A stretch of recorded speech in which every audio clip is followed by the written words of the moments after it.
Every now and then, I manage to find a memorable hike that leaves a lasting impression. For me, these hikes always seem to be in Scotland. And one of the more recent hikes was the West Highland Way, running from just north of Glasgow in Mulgai up to Fort William in the Highlands. So I've had a lot of questions recently about the gear that I was using on the West Highland Way. So I thought I'd put this video together, which outlines everything that I used whilst I was on the trail. The good, the bad, the ugly, what worked, what didn't, and what I would recommend to you if you're planning on doing this hike. You can also just watch this video if you want to get an idea of what I'm using at the moment. So sit back, relax, get comfortable, and I hope you enjoy my West Highland Way gear review video.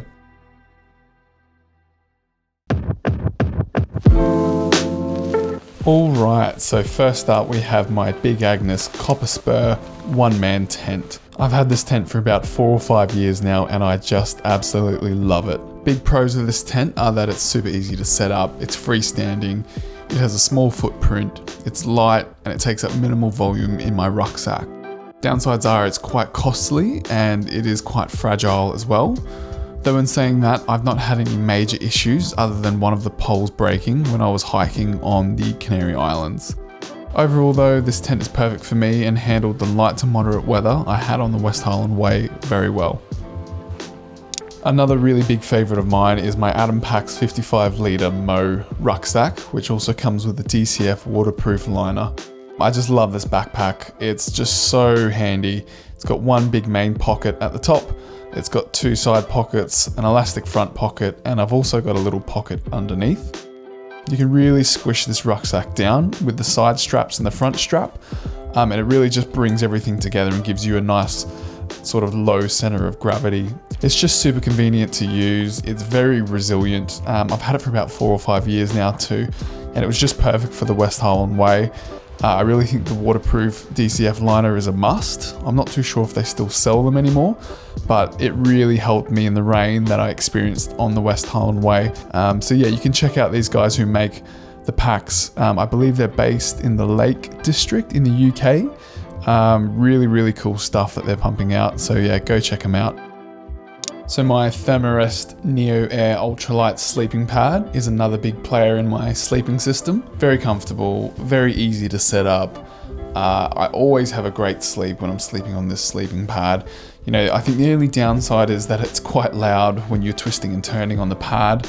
I haven't really used too many other pads in the past, so I haven't got too much to compare with, but that would probably be the only downside of it. It's really good at keeping you warm, so it's really good for insulation, and you know, probably not so much on the West Highland Way, but when I was hiking in Iceland, I definitely noticed just how important that was. So like I said, overall I think this is a great sleeping pad and it's just, you know, very comfortable. My Cumulus 250 quilt is another big favourite of mine. So I've had this quilt for a good 3 or 4 years now. It's still going really strong. There's no issues with it at all. It's got a limit temperature of 0 degrees Celsius and a comfort temperature of 4 degrees Celsius, which for me, hiking in summer, autumn and spring, is completely fine. I also sleep quite warm as well, so you know, if I was a cold sleeper, this might be a little bit too light, but for me, it's just perfect. And it also has a really low volume, so it takes up hardly any room in my rucksack. My Rab Silk liner, it's fine. It does its job. It keeps me a little bit warmer if I need it, and it also keeps my quilt and sleeping pad nice and clean if I've had a pretty big day and I'm a bit sweaty and dirty. My Sea to Summit Aeros pillow, I actually really rate this. Super comfortable, easy to set up, low volume, you know, super simple, basic, but I guess that's all you need in a pillow, isn't it? My Brooks Cascadia 16 trail running shoes. So this might be a bit contentious, but I am definitely a trail running shoe guy over hiking boots. And again, everyone's different, but the trail runners just work really well for me. And that includes in climates that are a bit wetter, like Scotland. And I wore these on the Skye Trail and I also wore them on the West Highland Way, and they handled both trails fantastically. Yes, my feet got wet, but when the rain stopped, they dried off pretty quick. So yeah, for me, I'm definitely always going to lean towards the trail runners. And if you're considering trail runners, definitely look at the Brooks Cascadia 16s. Darn tough hiking socks. These bad boys are made of merino wool. They never get smelly, they air really well, and the most important thing is that I've never had any foot related issues like blisters whilst using them. I think they pair really well with my trail runners, so yeah, I've got 3 pairs. I don't think I'll probably ever move on to a different brand. I can't recommend them enough. Jetboil Micromo. This stove is really handy to have on the West Highland Way. It's very lightweight and tucks away in your rucksack really well. Doesn't use too much gas and it boils water super quick, which is, all I need for my freeze-dried meals and my coffee. So yeah, it's a really good stove. It is a little bit expensive, which I think is its major con, but otherwise I think it's worth it. Sea to Summit Spork. It's a spork. It does its job. It's pretty handy because it's got a very long handle. So yeah, especially useful for my freeze-dried meals.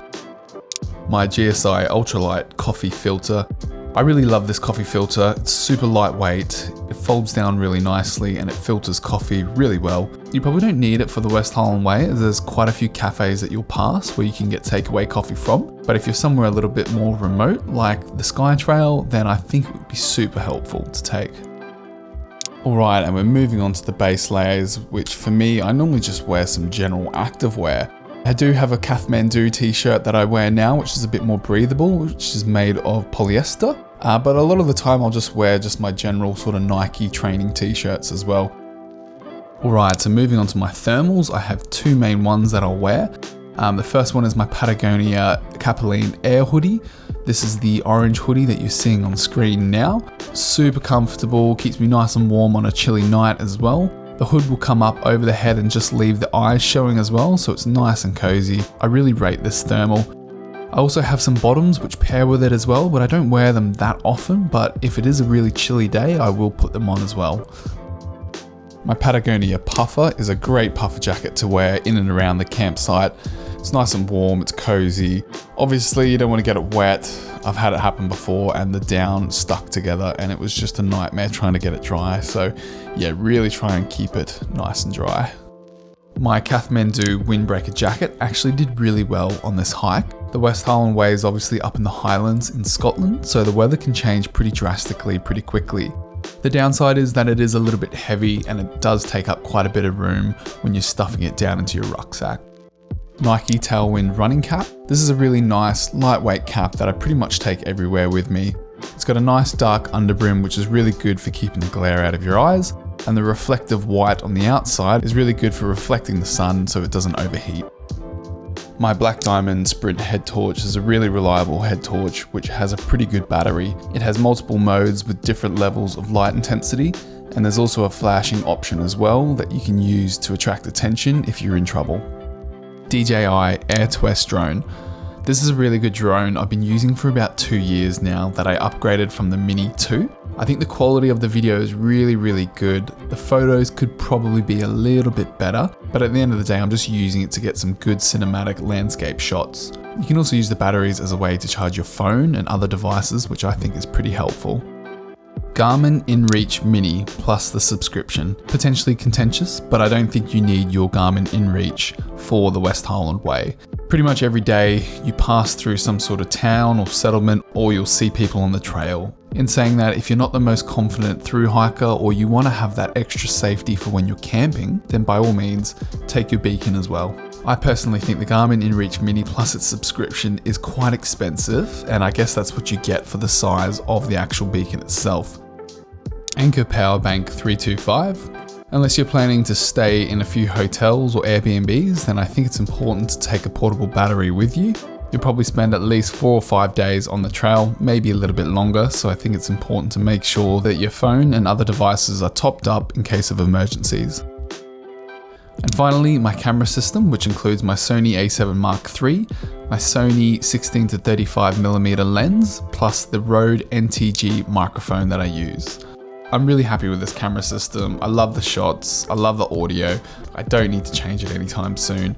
It is quite bulky to carry around hiking everywhere, but for me, the quality is worth it. So guys, that's pretty much it. If you've made it this far, thanks so much for watching. I really hope you enjoyed this gear review guide for the West Highland Way. The West Highland Way is an incredible hike up in Scotland that takes you up into the Highlands. It is pretty heavily trafficked, but that's for good reason. If you're looking for something a little bit more off the beaten path, then have a look at some of my Skytrail videos. Hoping to get up to Scotland at some point in the near future to do the Cape Wrath Trail. I would love to put a video together for you guys, but until then, take care and I will see you soon.